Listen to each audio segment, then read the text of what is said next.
The alarm blared through the control module, sharp and insistent. Captain Elias Voss barely had time to register the flashing red light before the comm system crackled to life. A voice, if it could even be called that, sliced through the static, hollow and layered, like something whispered through centuries of dust. "Seek the cradle before the dark tide rises." The words hung in the air, heavy with an age that shouldn't exist. The crew froze. Mars was dead. Everyone knew that, but the transmission's origin coordinates pulsed unmistakably from the red planet's surface. "Play it again," Voss ordered, his voice tight. Engineer Ria Patel's fingers flew over the console, but the message dissolved into garbled noise, leaving only silence and the too fast rhythm of breathing. "That wasn't just interference," whispered pilot Jax Morrow, staring at the screen. It was a warning. Outside the viewport, the stars burned cold and indifferent. The choice loomed: ignore the signal and continue their supply run, or divert course toward a mystery that shouldn't be. Then the lights flickered. The ship's AI, calm as ever, announced, "Anomaly detected." Orbital trajectory altered. No one had touched the controls. The landing sequence felt wrong from the start. The thrusters fired too late. The dust kicked up in unnatural spirals, as if the planet itself resisted their arrival. When the crew finally stepped onto the rust-colored surface, the air tasted metallic, charged with something none of their instruments could name. Voss led the way toward the transmission's origin, their boots sinking into sand that clung like powdered bone. Then they saw it, a fissure in the rock, too precise to be natural, its edges worn smooth by time. "This wasn't made by wind," Patel murmured, running a gloved hand along the carvings flanking the entrance, symbols that twisted like vines under her touch. Inside, the chamber stretched deeper than their helmet lights could reach, walls covered in spiraling glyphs that pulsed faintly under their beams. The ship's linguist, Doctor Chen, barely breathed as they scanned the inscriptions. "This isn't just a message," they finally said, voice hollow. "It's a countdown." One panel showed celestial bodies aligning: Mars, Earth, the Sun, linked by jagged arcs of energy. Another depicted cities crumbling under a sky turned blood red. Chen traced a sequence of symbols with shaking fingers. "The dark tide isn't water, it's a solar storm."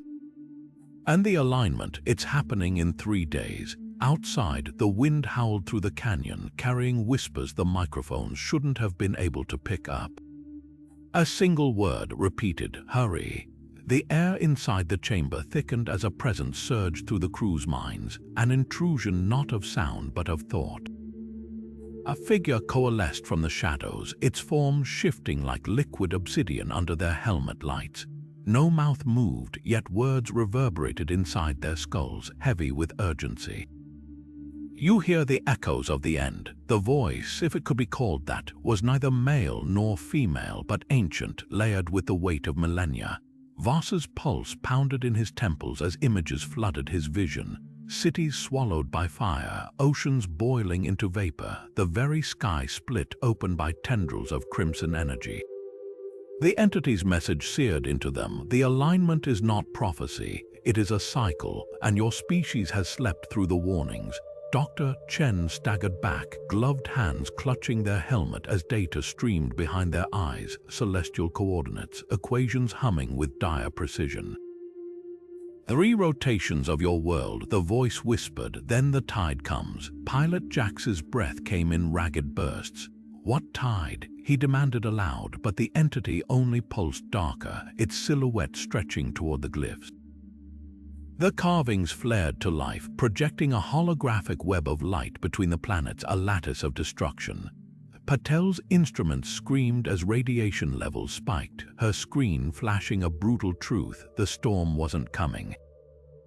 It was already here, riding the solar winds, invisible until it struck. The entity's form began dissolving, its final thought a blade of clarity: "You are not the first to stand here."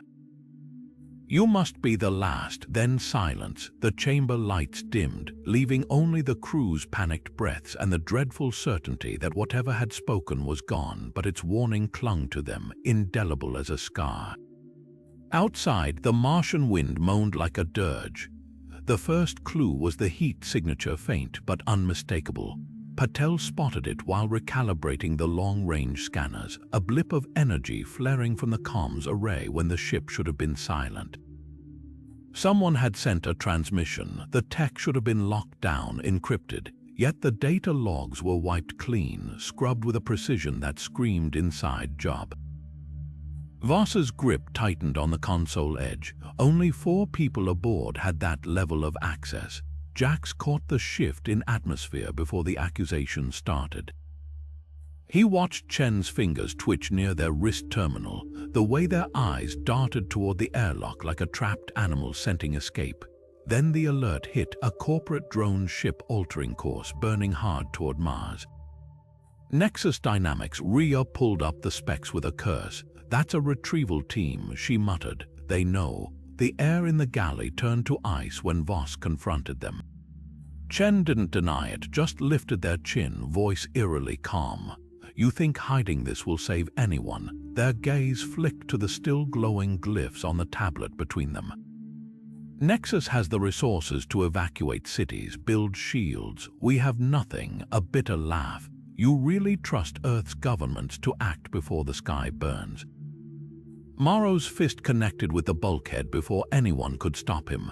"They won't save people, they'll sell bunker slots to billionaires." The ship's lights flickered again, casting jagged shadows as the argument spiraled. Patel's hands shook as she accessed the nav system. "Doesn't matter now, they're jamming our outgoing signals, we're cut off." Silence pooled like spilled coolant. The entity's countdown pulsed behind their eyelids, 2 days left. While the corporate ship's thrusters flared brighter on the scopes, every face in the room held the same terrifying calculation: steal a shuttle and run, or fight for a truth too heavy to carry alone. Then the hull groaned. Something wasn't just coming, it was already here. The hull shuddered violently as the strike team's plasma charges detonated against the outer airlock. Warning klaxons wailed, and the ship's AI voice, calm to the point of eerie, announced, "Structural breach imminent." Voss didn't hesitate. "Jax, get us off this rock, now." The engines roared to life, kicking up storms of crimson dust as the ship tilted precariously, skimming the canyon walls. Through the rear cameras, they watched the corporate dropship disgorge armored figures, their weapons gleaming under the dying sunlight. Patel's fingers flew across the console, rerouting power from non-essential systems to shields. "They're locking onto us," she shouted. A missile streaked past, detonating against a rock spire that collapsed in their wake like a crumbling sentinel. Then the glyphs flared. Dr. Chen's tablet lit up with a surge of energy, the ancient symbols twisting into a new configuration, a star map pulsing with urgency. "Wait," Chen's voice cracked. "This isn't just a warning, it's a path." The display showed a trajectory, not toward Earth, but into the belt of debris orbiting the system's edge. Jax frowned. "There's nothing out there but wreckage." But Voss understood. "No, there's haven." The myths rushed back, whispers of a lost outpost, built by whichever civilization had carved those chambers. A place meant to weather the storm. The ship bucked as another explosion rocked the hull. "We won't outrun them," Patel warned, her screen flashing red. The corporate vessel loomed larger in the scopes, its engines flaring for pursuit. Voss made the call: change course, follow the coordinates. The ship banked hard, slingshotting around Mars's moons. Behind them, the corporate team faltered just for a second as their scanners glitched, thrown off by an energy spike from the planet's surface. The glyphs thrummed in response, as if the ruins themselves were aiding their escape. But as the stars blurred into streaks of light, Chen's voice cut through the adrenaline. "This changes everything. If the outpost's real, the prophecy isn't just about doom. It's about salvation." The weight of it settled over them. They weren't just running anymore. They were racing toward the one secret that could rewrite humanity's fate. Somewhere in the dark, the entity's final warning echoed. You must be the last. The ship tore through Earth's atmosphere like a bullet heat shield screaming under the strain. But the real chaos wasn't outside, it was below. Even before touchdown, the scanners painted a nightmare. Cities choked with riots, military barricades spiderwebbing across highways, and the jagged glow of fires staining the night sky. The crew had expected secrecy, resistance not this. Jax's knuckles whitened on the controls. They know. Static-laden emergency broadcasts confirmed it. Every major network cycled through the same frantic loop, grainy footage of Martian glyphs, intercepted corporate briefings about the solar storm, and talking heads debating whether it was a hoax or the apocalypse. Someone had weaponized the truth. Patel pulled up a hacked government feed, her breath catching. Look, screen after screen showed evacuation routes collapsing under mobs, stock markets flatlining, and world leaders scrambling for bunkers. The most damning clip, a Nexus Dynamics press conference, their CEO smooth as ever, offering priority relocation contracts to the highest bidders. Dr.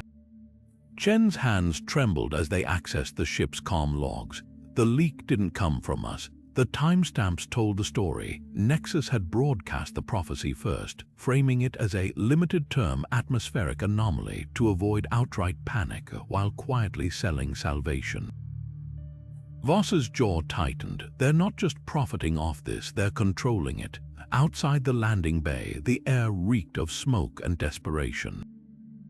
A National Guard unit had cordoned off the spaceport, but the crowd pressed against the fences like a living tide.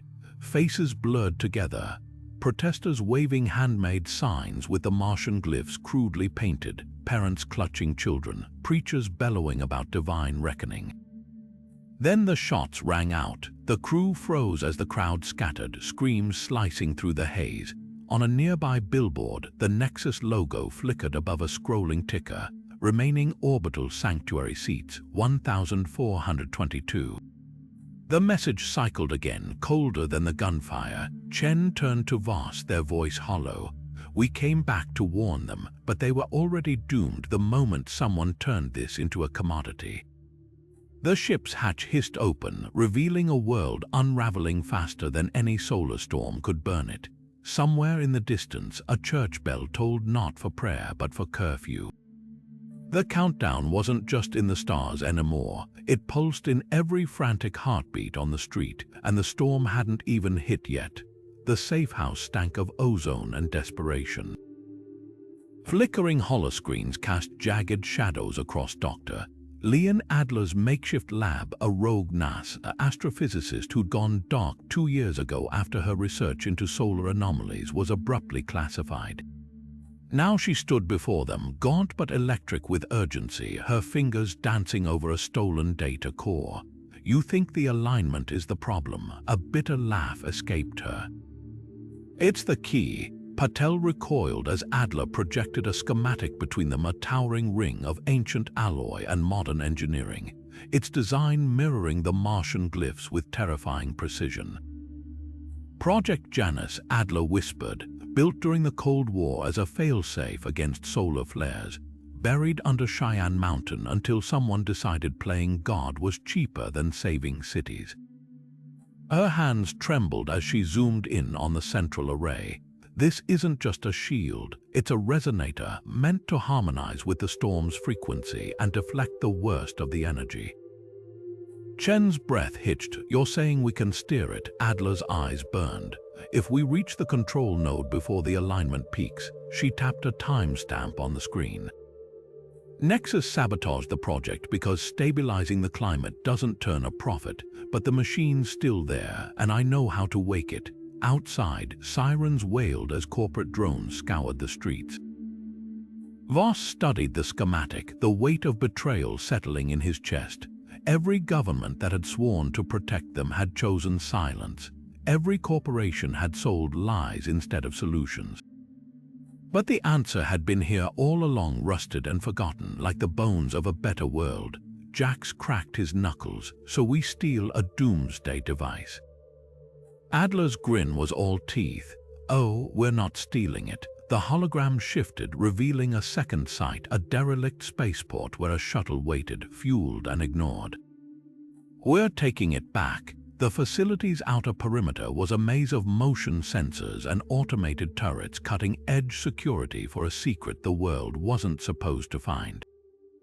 Adler's stolen keycard bought them 30 seconds at the service entrance before the system flagged it as compromised. The moment the door hissed open, the stench of antiseptic and burnt circuitry hit them like a wall. "Underground Level 4, Adler whispered, her voice barely audible over the hum of distant generators. "That's where they keep the prototype." Patel took point, her wrist-mounted scanner jamming the surveillance drones just long enough for them to slip down the stairwell. The blueprints had shown a research lab. What they found was a mausoleum. Rows of deactivated solar resonators lined the walls, their casings cracked open like gutted carcasses, wires spilling onto the floor. Jax's boot nudged a discarded workstation, the screen still flickering with half-deleted files. "They weren't just shelving this tech," he muttered, "they were gutting it." Then the lights died. The emergency klaxon shattered the silence, painting the corridor in pulses of blood red. "They know we're here," Voss barked, yanking Adler behind a server rack as bootsteps echoed from both ends of the hall. Corporate security, black armor, no insignias flooded the space, their rifles scanning for heat signatures. Chen lunged for the nearest terminal, fingers flying across the keys. "I can buy us 10 minutes, they hissed, "but we need to move." Adler didn't hesitate. She bolted for a sealed door marked Archive, slamming her palm against the biometric lock. The system beeped once, twice, then flashed green. Inside, a single terminal glowed, its screen displaying a progress bar. "Data purge in progress, 87% complete." No. Adler's hands trembled as she ripped open the access panel, splicing wires in a desperate bid to halt the deletion. "They're erasing everything." The first gunfire punched through the doorframe. Jax returned fire, his shots buying seconds as Patel dove to help Adler. Data fragments flickered across the screen, equations, schematics, all dissolving into static. "Got it." Patel wrenched a drive free just as the terminal went dark. "Not much, but it's something." They fought their way back through a hail of gunfire, the shreds of Janus research burning a hole in Patel's pocket. The elevator shaft was their only exit, its cables groaning under their weight as they rappelled down into the sublevels. Above them, the explosion rocked the facility. Chen's distraction, a fuel line rigged to blow. The tunnel exit spat them out into a storm drain, the city's chaos muffled by concrete walls. Adler collapsed against the dripping bricks, her laughter edged with hysteria. They really thought burying it would make it go away. She tapped the drive in Patel's grip, her eyes fierce in the dim light. "This isn't just data. It's the one thing Nexus couldn't delete, proof the storm can be stopped." Somewhere above, sirens wailed. The hunt was far from over. Adler's fingers traced the fragmented data on the screen, her breath shallow as symbols from the Martian chamber flickered beside modern schematics. The pieces shouldn't have fit, ancient glyphs and Cold War tech, but the connection was undeniable. "It's not just about deflection," she murmured, her voice raw with revelation. "The alignment isn't the enemy, it's a bridge." The crew crowded around as she superimposed the glyphs over Project Janus's resonance array, the patterns locking together like gears. Chen's throat tightened. "That's not a shield, it's a trigger." Patel grabbed a trembling stylus, circling a cluster of symbols near the Martian North Pole. "These aren't coordinates for Earth's device. They're pointing to something older buried under the ice." The screen zoomed in, revealing a structure too symmetrical to be natural, its edges humming with the same resonance frequency as Janus. Adler's hands shook, a failsafe, the civilization that carved those chambers. They left a way to break the cycle. Silence pooled thick as oil, then Jax cursed. "If it's that simple, why didn't they use it?" Adler's gaze darkened. She swiped to a final glyph, a figure standing at the center of a vortex, their silhouette dissolving into light. Because it needs a conductor, something or someone to channel the storm's energy back into alignment. The unspoken truth hung in the air like static. A sacrifice. Voss's knuckles whitened around the edge of the table. How long do we have? Outside, the wind howled through the ruined city, carrying the scent of burning metal. Adler's voice was barely audible over the distant thunder of collapsing buildings. The storm front hits Earth in 18 hours and the polar site. Her screen flashed crimson. It's already waking up. The decision coiled around them, heavier than gravity. Somewhere beneath the Martian ice, a machine older than human history pulsed with latent power, waiting for the one thing they hadn't accounted for, a choice. The engines screamed as the shuttle tore free of Earth's gravity, its hull still scarred from the firefight over the spaceport. Every alarm on the dashboard blared fuel reserves critically low, heat shields compromised, corporate drones locking onto their trajectory. Jax's hands danced across the controls, weaving through orbital debris with a pilot's desperation. "They're not just chasing us," Patel muttered, watching the tactical display. A dozen Nexus vessels burned toward the same vector, their thrusters glowing like angry stars. "They're herding us." Chen gripped the back of Jax's seat, their reflection ghostly in the cockpit glass. "They know about the polar site." The words hung like a death sentence. Adler had decrypted enough from the Janus files to confirm the worst. Nexus wasn't just profiting off the storm. They were betting on it. The corporate fleet's formation made it obvious. They'd let the crew lead them straight to the Martian ruins, then seize whatever ancient tech waited there. Voss's jaw tightened. "Change course, swing wide around Phobos." Patel's fingers flew over the nav console, rerouting power to the thrusters. "We'll burn through our reserves in minutes." Long enough, Voss's gaze locked onto the rust-colored planet now filling the viewport. The same fissures they'd stumbled into weeks ago yawned below, their secrets pulsing with lethal promise. The glyphs hadn't just warned of destruction, they'd mapped a way to harness it. But the price? Chen's hands trembled as they pulled up the final glyph sequence.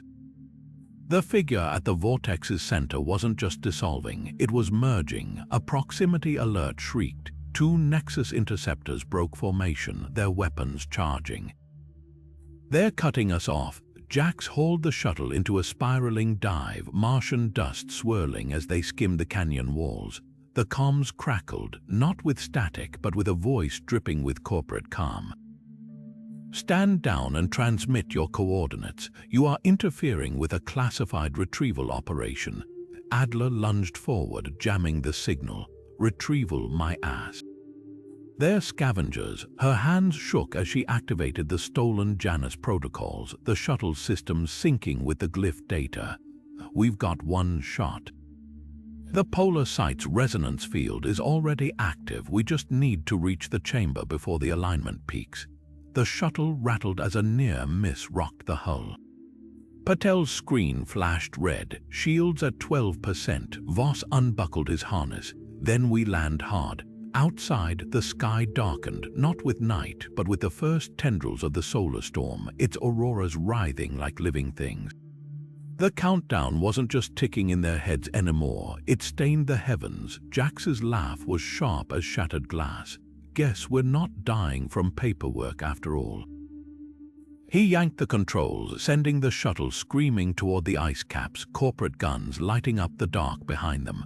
The storm hit like a living thing, a wall of rust-colored fury howling across the ice plains with enough force to shake the grounded shuttle on its landing struts.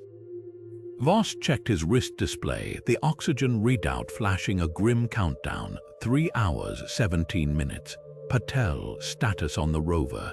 His voice crackled through the helmet comms, barely audible over the shriek of wind battering the hull. Patel crouched beside the mangled transport, her gloves slick with hydraulic fluid as she wrestled with a torn fuel line. Compromised beyond field repair, she shot back, tossing a shattered filter into the swirling dust. "We're not driving out of this." Adler's breath came in short, panicked bursts as she scanned the terrain through the storm's haze. "There's another way." She overlaid their HUDs with a fragment of the glyph data, a tunnel system spidering beneath the ice, its nearest entrance half a click northeast. The ancients built access shafts. Maintenance or worship doesn't matter, they lead straight to the polar chamber. Jax cursed as a gust nearly knocked him sideways. You want us to walk? In this, the storm's particulate density ratcheted higher on their scanners, the abrasive dust eating at their suit's integrity like acid. Chen's fingers flew across their wrist terminal, pulling up a structural map. Tunnels pressurized, ancient atmosphere scrubbers might still be active. They hesitated, then highlighted a jagged fracture near the shaft's midpoint. But if the seals fail, the shuttle's outer hatch groaned under the wind's assault, its hinges bending inward. No choice. Voss shouldered the emergency pack, its pitiful cache of spare oxygen tanks clanking. Move fast, stay linked. They plunged into the storm's single file, suit lights barely piercing the ochre gloom. Every step sank deeper into ice that shouldn't have been so soft, so warm. Adler's voice cut through the comms, tight with realization. The storm's not natural, it's the site reactivating, melting the permafrost. Then the ice gave way beneath them. The drop wasn't far, but the impact drove the breath from Voss's lungs. His helmet light flickered back onto reveal walls veined with glowing blue filaments, the same resonant alloy from the glyphs pulsing like a heartbeat. The others groaned as they staggered upright, their suit integrity warnings blaring. Above, the storm howled through the newly opened sinkhole, no going back. Patel's scanner beeped wildly as she aimed it down the tunnel. Readings are off the charts. This isn't just a passage, it's a conduit. The walls thrummed under their gloves, vibrating with a frequency that matched the solar storm's predicted peak. Somewhere ahead, the polar chamber waited, and whatever slept inside was waking up. The tunnel walls pulsed brighter as they descended, the blue veins in the stone throbbing in time with some distant heartbeat. Chen's oxygen alarm chirped first, a relentless reminder of the suit's failing systems, but it was Adler who froze mid-step, her glove pressed to a section of the wall where the glyph spiraled into a familiar pattern. Wait, her voice cracked over the comms. This isn't part of the resonance network. The carving showed a figure, arms outstretched, their skin etched with the same jagged lines that mapped the chamber's energy flows. At their wrist, a single symbol flared, twin crescents intersecting like a scar. Patel's breath hitched, marked by Mars. The words from the prophecy's final fragment landed like a hammer blow. Voss turned, his helmet light sweeping over the crew, then stalled on Jax. The pilot's sleeve had ridden up during the scramble through the ice, revealing a patch of skin rarely exposed. A birthmark. Jax recoiled as if burned, yanking his cuff down, but the shape was unmistakable. 2 crescent moons mirroring the glyph. It's nothing, he snarled, backing toward the tunnel's curve. Some random. Adler cut him off, her scanner aimed at his wrist. The device shrieked, its readings spiking off the charts. It's not random. The birthmark's composition. She swallowed hard. It's the same resonant alloy as the walls, embedded in your cells. Silence choked the comms. Chen's hands trembled as they pulled up the prophecy's full text, the words glaring in their HUD. Only the marked shall wake the cradle. Only the scarred may still the tide. Jax's laugh was hollow. You're saying I'm some ancient key. The ground shuddered before anyone could answer. Above them, the storm's fury redoubled, its energy lashing through the tunnel in visible arcs. Patel's display flashed a brutal truth. The alignment had begun. The polar chamber's doors, carved with a slot precisely the size and shape of Jax's mark, gleamed at the tunnel's end. Voss grabbed Jax's shoulder, their visors nearly touching. We don't know what happens when you touch that door. Jax stared at his wrist, the birthmark dark against his skin. Somewhere deeper in the chamber, something hummed a note so low it vibrated in their bones, calling. The choice hung between them, heavier than the storm. The others could still turn back. He tore free and ran toward the light. The doors sealed behind Jax with a hiss like a dying breath, cutting off the crew's shouts. Then the ambush hit. Plasma fire shredded the tunnel's shadows before the first corporate soldier even came into view, a precision volley aimed at their knees designed to cripple, not kill. Voss barely yanked Adler behind a protruding vein of resonator crystal as the barrage lit up the walls. Nexus hadn't just followed them, they'd waited.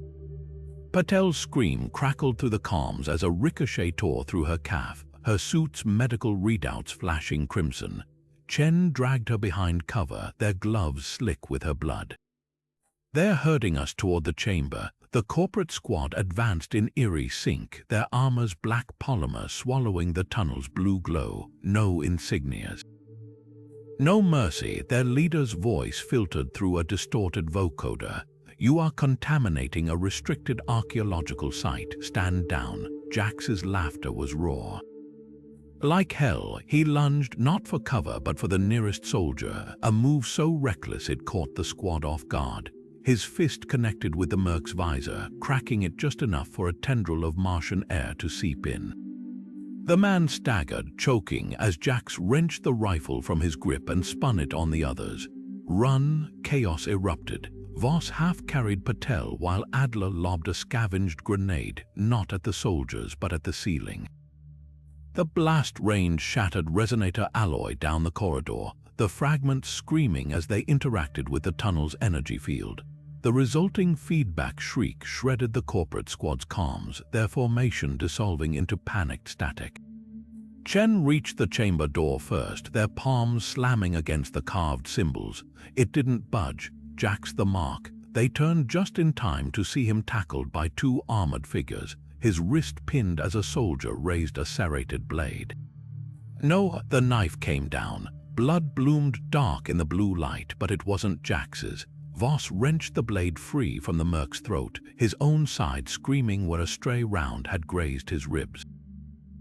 Jax rolled free, his birthmark pressed to the door, and the chamber answered. A vibration deeper than sound shook the ice, the carvings igniting gold as the massive slabs groaned open.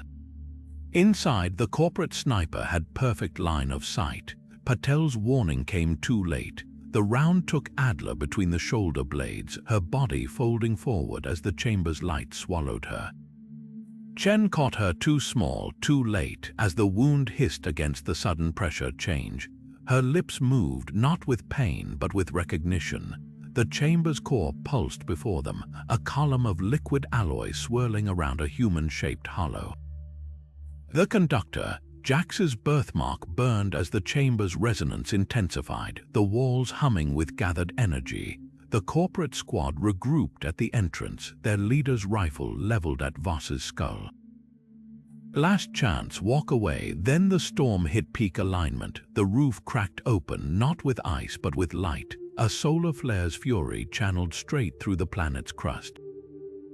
Jax screamed as the energy pulled, his body lifting toward the column. The sniper fired again. This time, Patel shoved Chen aside and took the shot herself. Jax's body arced backward as the energy took him, his scream dissolving into the chamber's deafening hum. The birthmark on his wrist glowed white-hot, tendrils of liquid alloy spiraling up his arm like roots seeking water. He didn't fight it, didn't hesitate, just locked eyes with Voss through the closing chamber doors, one last nod before the light swallowed him whole. The storm answered instantly. Through cracks in the polar ice, ribbons of gold and crimson unfurled across the Martian sky, weaving into a lattice that mirrored the chamber's glyphs. The corporate squad's gunfire stuttered to a stop as their leader gaped upward. That's not a solar flare. Inside the chamber, the truth unfolded. The alloy column wasn't just a machine, it was a template. Jax's body dissolved at the molecular level, his cells rewriting themselves to match the ancient pattern, the birthmark pulsing in perfect sync with the storm's rhythm. Adler's dying gasp became a revelation, not a sacrifice. She choked, blood flecking her visor. A translation. The walls pulsed faster, projecting holograms of Earth cities, not burning but shining, their skylines crisscrossed with the same protective lattice now forming above Mars. Chen's trembling hands found Adler's data pad, the screen flashing with equations too elegant to be human. "It's not stopping the storm," they whispered. "It's teaching it to dance." Outside, the corporate mercs scrambled for their dropship as the ground shuddered. Too late. The resonance hit critical mass, a chord so deep it vibrated through bone and bedrock alike. For one blinding instant, Jax was everywhere, in the chamber, in the storm, in the terrified breath of every soul watching the sky. Then silence, the auroras froze mid-curl. The wind stilled. Even the corporate commander's shouted orders died in his throat as the energy lattice flared once brighter than 1,000 suns and winked out. Where the polar ice had been, only smooth glass remained, reflecting a sky suddenly impossibly calm. Patel's damaged suit registered the change first. Radiation levels normalizing, her voice broke as the scanner recalibrated. Not just here, Earth too, the whole system. Voss sagged against the chamber door, his gloves pressed to glass warm with spent power. Somewhere in that light, Jax had ceased being human, ceased being singular. The glyphs on the walls dimmed, their final message clear: the storm wasn't ended. It was changed, and far below, buried in the resonant alloy now fused with the planet's core, something new stirred. Waiting. The chamber doors slid shut with a whisper of ancient hydraulics, sealing Jax inside just as the pulse hit. For a heartbeat, nothing moved, not the crew's ragged breaths, not the corporate soldiers frozen mid-lunge. Then the planet shuddered. A ripple of gold shot through the tunnel walls, racing outward like lightning through veins, and the ground beneath their boots hummed with a frequency that resonated in their teeth. Patel's scanner exploded with data, her voice barely audible over the rising harmonic. "It's not just the chamber, the entire core is activating. Above them, the storm writhed." Tendrils of solar plasma that had been lashing toward Earth twisted abruptly, as if caught in an invisible current, their trajectories bending into perfect spirals around Mars. The corporate commander's rifle clattered to the ground, his visor reflecting the impossible, the raging storm knitting itself into a lattice of light, each strand aligning with the glyphs now burning across the polar ice. Chen staggered forward, pressing their palms to the chamber doors. He's not fighting it, they breathed. He's conducting it. Inside, the truth unfolded in silence. Jax's body had dissolved into the alloy column, his consciousness diffusing through the resonance network like ink in water. The chamber's projections showed Earth's atmosphere flickering, not with fire, but with the same gold filaments now weaving through the storm. Adler's final realization echoed in Voss's mind, not a shield, a symphony. The solar fury didn't dissipate, it transformed, its energy harmonizing with the planet's pulse, channeled away from destruction and into something older than human fear. A sharp crack split the air as the corporate dropship's engines failed, its systems overwhelmed by the resonant backwash. The soldiers crumpled, not in pain, but in awe, their weapons useless against the light now pouring from every fissure, every stone. Patel's wounded leg stopped aching mid-sob. The scanners showed her cells briefly thrumming in sync with the pulse, the bleeding slowing as if time itself had gentled. Then, as suddenly as it began, the light pulled back, the chamber doors hissed open, revealing an emptiness so profound it ached. No Jax, no machine. Just a single glyph glowing faintly on the floor, two crescent moons intertwined. Above Mars, the storm unspooled its last violent tendril, dissipating into harmless auroras. Earth's defense grids registered the change instantly, a solar tsunami reduced to a sigh, and somewhere in the quiet, the wind carried a whisper, not a voice, but a presence vast and humming. Waiting. The silence in the shuttle's wreckage was thicker than the Martian dust. Patel's fingers trembled as she adjusted the makeshift bandage on Chen's arm, neither of them acknowledging the empty seat where Jax should have been. Outside, the storm's remnants painted the sky in fading streaks of gold, beautiful in a way that felt cruel. Voss stared at the horizon where the polar chamber had vanished beneath fresh ice, his reflection fractured in the cracked viewscreen. "He bought us more than time," he finally said, voice rougher than the sand scraping the hull. Then the static came, not through the comms, through their bones. A vibration so deep it bypassed the ears entirely, settling in the chest like a second heartbeat. The air shimmered above the console, particles coalescing into a form both familiar and alien. The obsidian entity from the tombs, its edges less defined now, as if diluted by the very energy it had helped them harness. "You grieve what was lost," it murmured inside their skulls, the words heavy with something almost like pity. But this was never an ending. Patel's breath fogged her visor as the holographic glyphs from the chamber materialized in the air. Except now they showed not just Mars and Earth, but a dozen other worlds, all connected by the same resonant lattice. The entity's form rippled, stretching to encompass the star map. The tide does not drown, it tests. Somewhere in the shifting images, a new symbol pulsed, a jagged spire on a moon none of them recognized, its silhouette humming with latent energy. Chen's hands clenched around the armrests. "There are more." The entity didn't nod, didn't need to. As the projection collapsed, its final whisper lingered like a fingerprint on glass. "Wake the sentinels." Or become the storm. Outside, the wind rose again, not with violence but purpose. It carried a single note, clear as a struck bell, across the red dunes. Somewhere beneath them, the planet breathed in reply. The landing bay was supposed to be empty, standard quarantine protocol for deep space retrievals. Instead, a sea of faces pressed against the reinforced glass, soldiers in hastily donned hazard gear, scientists with tablets clutched to their chests, and a dozen camera drones buzzing like agitated insects. Voss stepped off the ramp first, his boots meeting Earth soil for the first time in 9 months. It should have felt like coming home. Instead, the air smelled of ozone and burnt plastic, the sky streaked with the lingering afterglow of the storm's passing. A man in a coalition uniform broke from the crowd, his medals glinting under the artificial lights. Captain Voss. The title sounded foreign, like a relic from some simpler past. "The Prime Minister wants you in Geneva by 1900 hours. His gaze flickered to the empty space where Jax should have been standing. "The world needs to hear what happened out there." Patel's laugh was sharp enough to cut steel.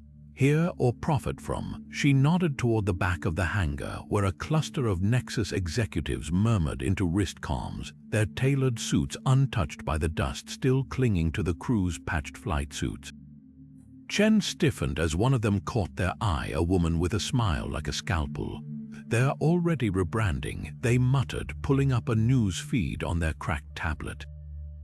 The headline blared, "Nexus Shields, harnessing ancient tech for a safer tomorrow." Beneath it, a ticker scrolled, "Pre-order your residential resonance grid today." The ride to Geneva was a blur of checkpoints and whispered conversations.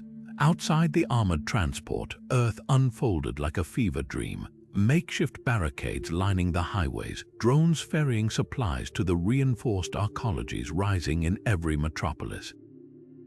But it was the skies that told the real story. Streaks of gold shimmered at the stratosphere's edge, residual energy from the lattice Jax had woven, still humming between worlds.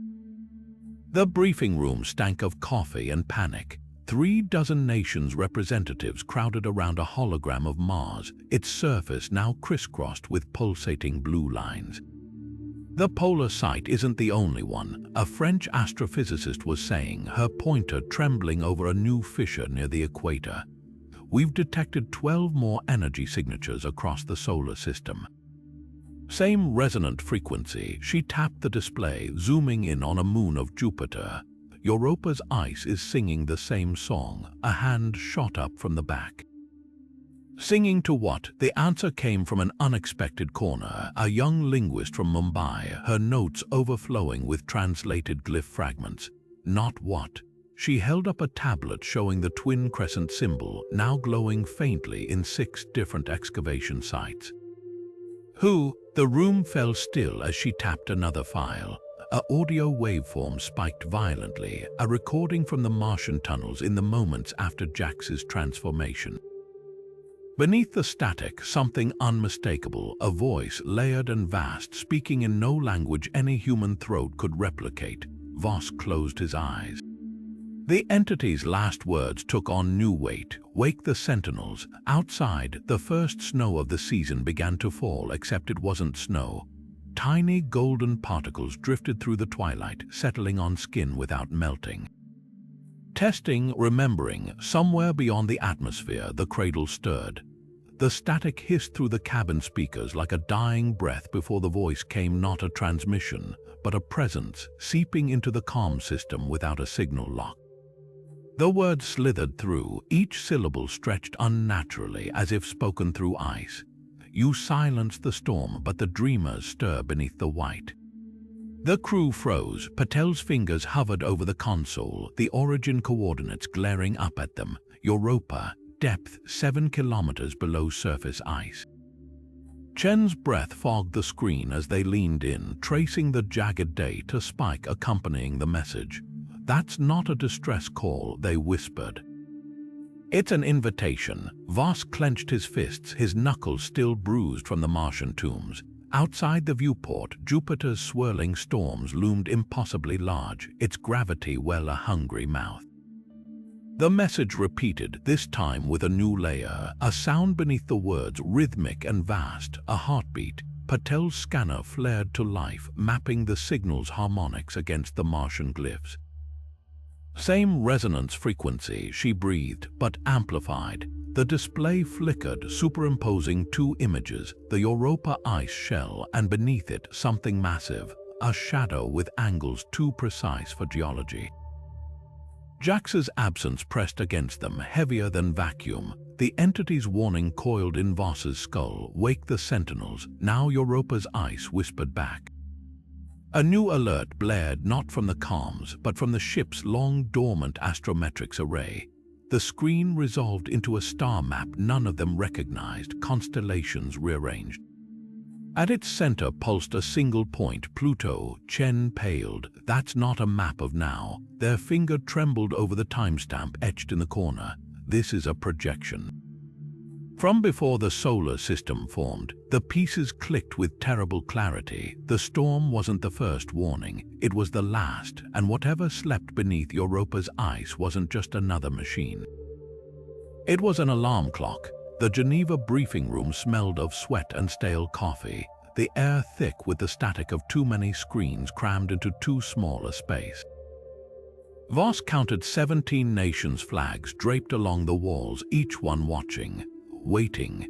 The Prime Minister's aide barely let them sit before slamming a tablet onto the table, its display frozen on the Europa transmission. Explain this. The demand wasn't a question, it was a blade. Patel leaned forward, her bandaged fingers tracing the waveform. It's the same resonance pattern as Mars, just stronger, interrupted the Russian liaison, his smile all teeth. Which suggests you didn't stop anything on that ice ball. You woke something else. A screen flickered to life, showing Nexus's CEO in his Zurich penthouse, his backdrop a sleek rendering of Europa's subsurface ocean. Our planetary defense contracts remain fully operational, he said, smooth as a scalpel. But perhaps it's time to discuss controlled disclosure. The subtext hung like a noose. Let us monetize the ruins before the public panics. Chen's chair screeched as they stood. Disclosure, you mean distraction. They pulled up a satellite feed, Europa's ice fracturing in perfect geometric spirals. This isn't a tech upgrade, it's a countdown. The debate devolved into a cacophony of languages and agendas. The American Defense Secretary wanted bomb yields measured in resonance disruption. The EU science envoy begged for open research collaboration. Only the Kenyan delegate stayed silent, her gaze locked on the particulate scanners by the window still dusted with golden motes from the storm's wake. When she finally spoke, her voice cut through the noise. You're all asking the wrong question. She turned to Voss, her eyes reflecting the hologram's cold light. Did your pilot die to save us, or did he become something that judges us? A hush fell. Even Nexus's CEO stopped typing. Voss studied the Europa feed, the fractures too precise, too hungry. The answer coiled in his gut like a live wire. Outside, the first snowflakes of winter began to fall. None of them melted. The broadcast went live at dawn, unfiltered and raw. Patel spliced the Martian glyphs with Adler's decrypted Janus files, Chen's translation scrolling beside footage of the polar chamber's pulse. No spin.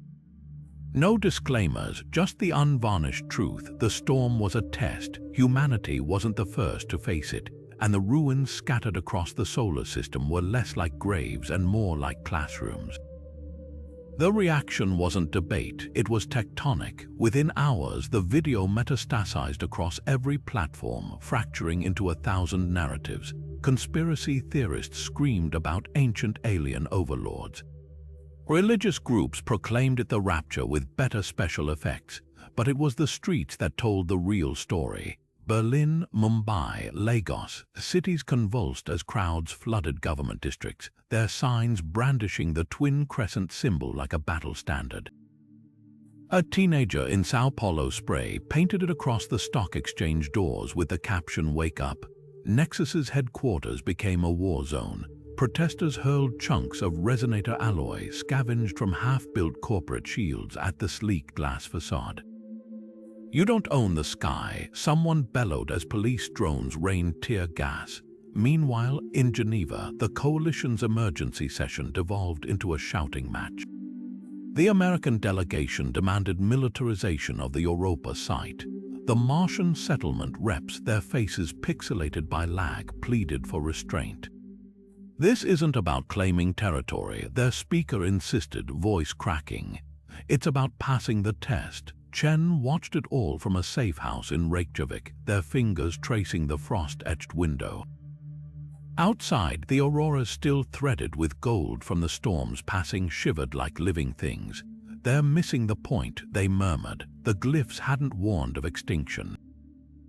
They'd invited evolution, then the screens changed. A new signal cut through the chaos, broadcast on every frequency. Not words this time, music, a haunting, atonal pulse that matched the resonance from Europa's ice. Patel's equipment registered it first. The sound wasn't just audible. It was resonating with the golden motes still drifting in Earth's atmosphere. In Nairobi, a child touched one, and for 3 seconds his pupils flickered cobalt. The message was no longer hidden. The cradle wasn't just waking, it was calling. The dust had barely settled from their escape when the new signal pinged an energy signature pulsing from the Noctis labyrinthus region, its frequency an exact match to the polar chamber. Patel's hands shook as she cross-referenced the coordinates with Adler's decrypted files. "It's another site," she whispered, "but the readings there older." They touched down at twilight, the canyon walls casting long shadows that seemed to lean in as they descended. The entrance was different this time, no fissure, but a perfect oval doorway carved into the rock, its edges worn smooth by millennia of wind. Chen ran a glove along the symbols flanking the threshold, their light pulsing faintly at the contact. These aren't warnings, they realized, they're instructions. The chamber breathed. Warm air gusted from the depths, carrying a scent that shouldn't exist on Mars' ozone and something organic, like wet soil after rain.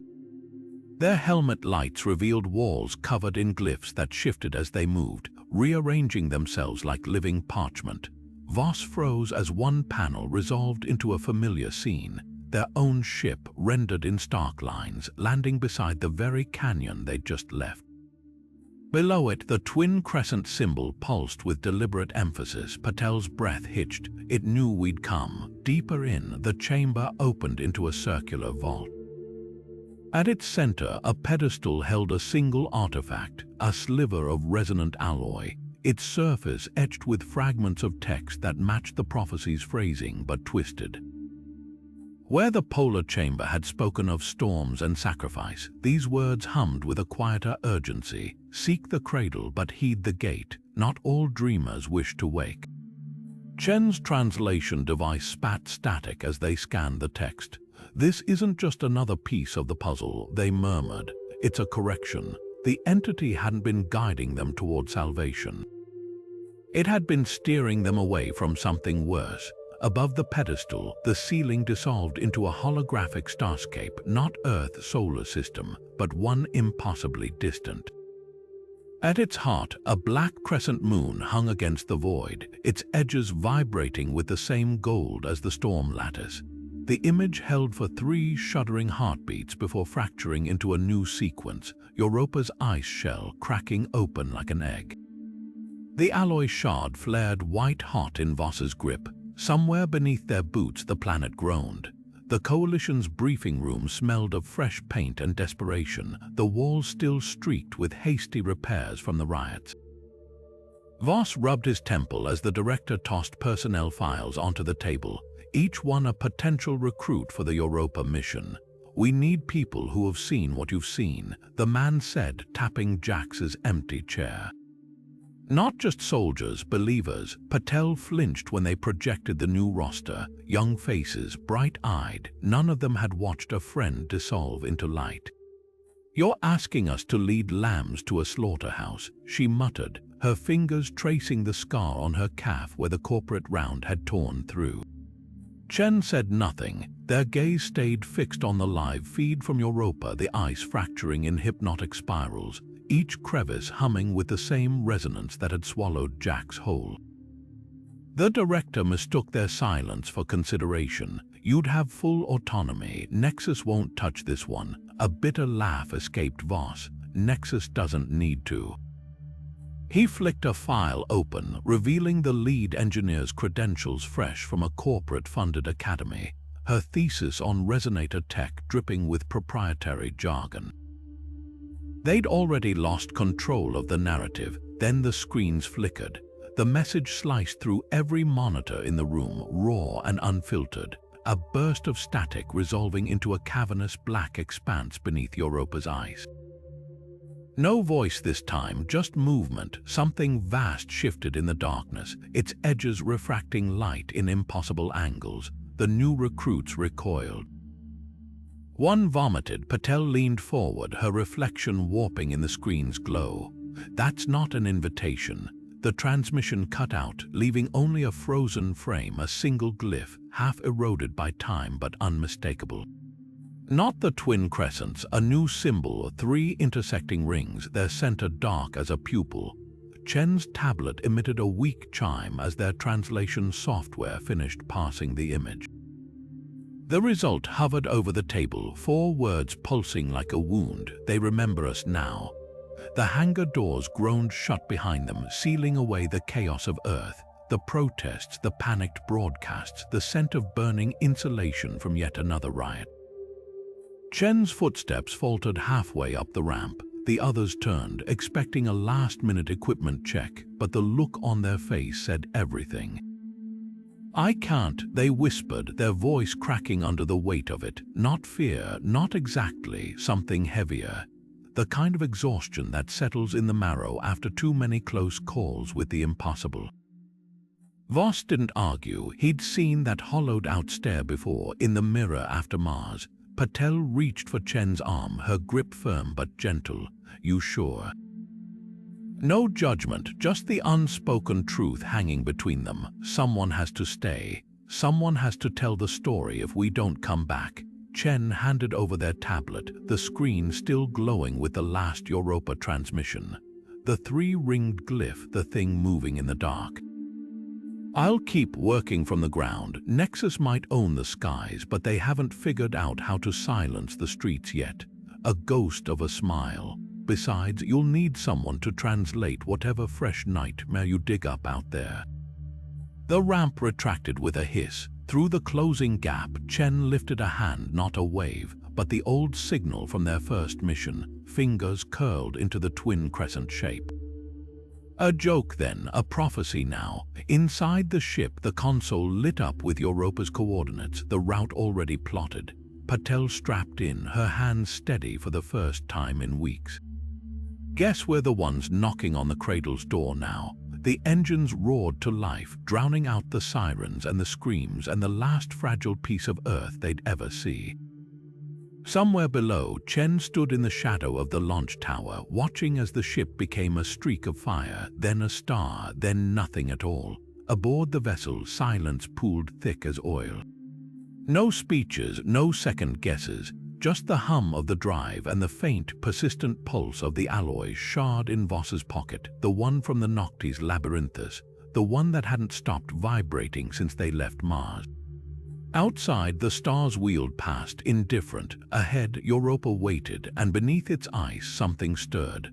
Earth shrank behind them, a pale blue dot swallowed by the black. No fanfare, no grand farewell, just the quiet hum of the ship's engines and the weight of everything left unsaid. Patel stared at the receding planet, her fingers lingering over the bandage on her thigh, where the corporate round had torn through, where Jax had pressed a wad of fabric with a joke about owing her a drink. The joke felt like ashes now. Voss rotated the alloy shard between his fingers, its edges still faintly warm. The symbols from Noctis Labyrinthus pulsed under the cabin lights, rearranging whenever he blinked as if impatient. Not all dreamers wish to wake. The warning coiled in his gut, but it was the entity's last words that hissed louder in his skull. The stars will test you again. Not a threat, a promise. Chen's absence carved a hole in the cockpit. Their chair sat empty, strewn with hastily abandoned notes, sketches of Europa's fractures, equations that dissolved into frantic scribbles where the pen had dug too deep. Patel reached over, smoothing one wrinkled corner. They were right, you know, she murmured, about Nexus, about all of it. A chime broke the silence. The nav system flickered, not with the plotted course to Europa, but with a new trajectory, a jagged line arcing past Jupiter, out past the rubble of the asteroid belt. The screen glitched, resolving into coordinates that shouldn't exist. A planet, no, a dot hanging in the dark where no dot belonged. Voss's breath fogged the glass. That's not on any chart. Patel's scanner flared to life, screeching as it tried to process the data. The image sharpened, a crescent of black against the void, its edges shimmering with the same gold as the storm lattice. The alloy shard in Voss's palm seared suddenly hot, branding his skin with 3 fresh symbols, not glyphs this time, but numbers, a countdown. Outside, the stars bent. Just for a moment, as if something vast had taken a breath. The shuttle's descent thrusters roared as Europa's icy surface rushed up to meet them, the landing struts groaning under the strain of alien gravity. Through the frosted viewport, fissures spiderwebbed across the frozen plain, each one pulsing with an eerie blue light that seemed to breathe in time with the ship's rattling hull. Voss tightened his grip on the controls, his knuckles whitening. "That's not geothermal," Patel whispered, her scanner overloading with readings that defied every known law of physics. "It's alive." Beneath the ice, something vast and geometric stirred. The radar painted its edges in jagged sweeps, a structure too massive, too precise, its angles bending light into impossible shapes. Chen's translations had hinted at a cradle, but this was no mere artifact. It was a beacon, its signal thrumming through the shuttle systems like a heartbeat. The alloy shard in Voss's pocket burned hotter, its etched numbers now a frantic blur. Not a countdown, he realized, a sync pulse. The comms crackled to life without warning, a voice, or a chorus of voices spilling through the static. Not words this time, music, a resonant frequency that made their teeth ache and their vision blur. Patel's screens flared as the ship's AI stuttered a single phrase: proximity alert, gravitational anomaly. Outside, the ice split open. A chasm yawned beneath them, its depths glowing gold, the same latticework of light from Mars now magnified 1,000-fold. The shuttle lurched, caught in an invisible current, its thrusters screaming as they fought the pull. Voss wrenched the controls, but the ship wasn't falling. It was being lowered, guided. Patel's breath fogged her visor as she pressed her palms to the glass. "It's not a warning," she breathed. Below, the structure resolved into clarity, a sprawling, cathedral-like web of alloy and light, its spires humming with the same 3-ringed glyph from the transmission. "It's an archive." The truth crashed over them like a wave, the storms, the glyphs, the whispers in the dark. None of it had been meant for Earth alone. Scattered across the stars, other ruins slept, other civilizations had faced the test and failed. The cradle wasn't waking, it was curating. The shuttle touched down on a platform of shimmering alloy, its surface etched with star maps that made no sense until Patel rotated the display. Not constellations, timelines, countless worlds, countless falls, all leading to this moment, to them. Voss unbuckled his harness, his boots clicking against the floor as gravity shifted, twisting to accommodate them. The airlock hissed open on its own, revealing a corridor of liquid light. Somewhere in the glow, shapes moved, not shadows, but echoes, their forms flickering between human and something else. One stepped forward, its outline resolving into a silhouette they knew too well. Jax's voice echoed, but his lips didn't move. "You're late." Behind him, the archive stretched into infinity, its shelves heavy with the weight of dead worlds. And at its center, a single pedestal waited, its surface blank, waiting for their story.